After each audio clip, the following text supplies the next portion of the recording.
Supergirl issue 3, written by Steve Orlando and art by Brian Ching. Another solid issue. I've been really enjoying Supergirl. Since really don't like Cyborg Superman on 2 levels now. Like he's a nutter, and I'm kind of over the whole Nutter? Krypton. Since when do Americans say nutter? Since I talk to you guys a lot. I don't even think I say it though. No, I don't say it much. Well, I just picked it up then. You've picked that up from somewhere, man. It's very British. I don't know where. I can't tell you. I don't watch a lot of British TV, so. You don't watch the thick of it, have you? No. No. Okay. But no, I just. Brainiacing. Yeah. This is like a weekly tradition. At some point, Matt's mic just goes. Yeah. So. Yeah. You were saying about Cyborg Superman, Matt.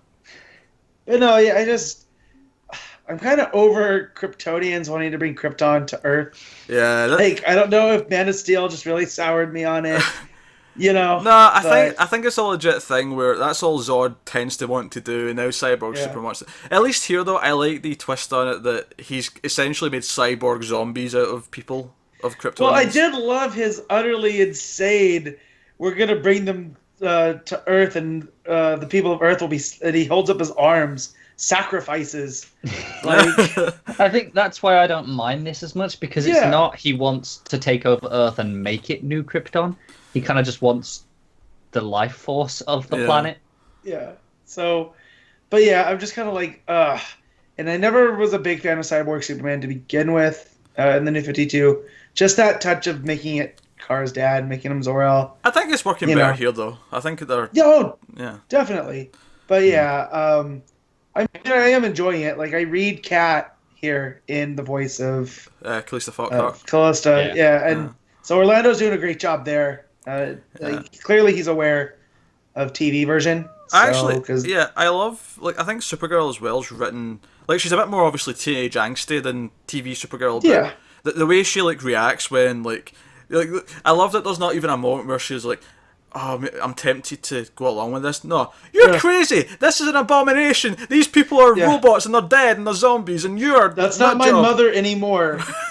Yeah, she just immediately goes to it and she throws him at the moon or the whatever the nearby planet is. She float, and then he throws her back. And I love the over the top action of this where they're just throwing each other from planet to planet. Yeah, and then Agent Danvers is like, oh, okay, I'm on an alien satellite. Did someone just get thrown into the moon?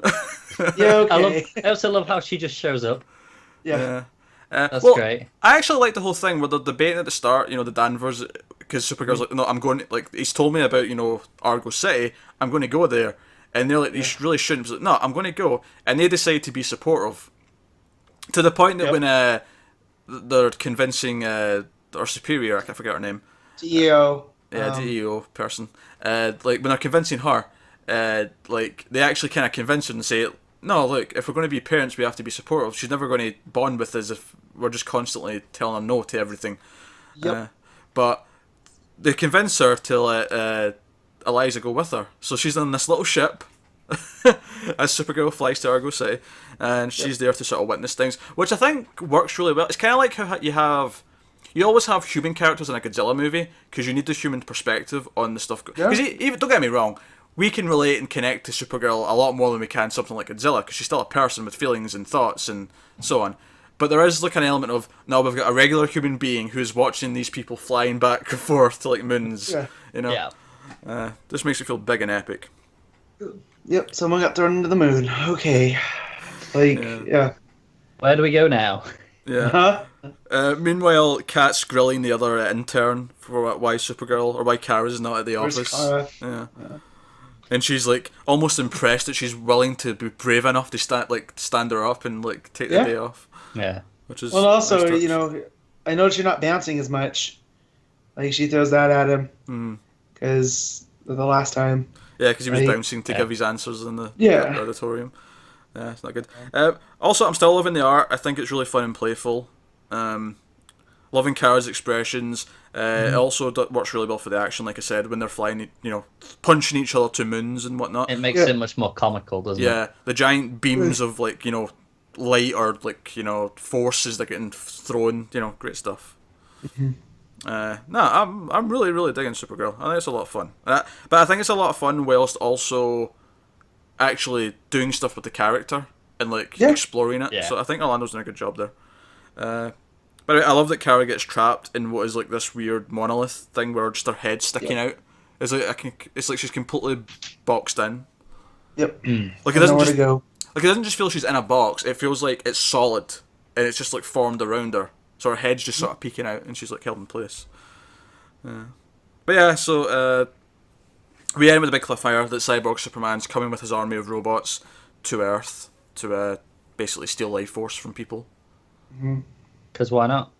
Because yeah, that makes sense. But he's insane. He's an insane robot man.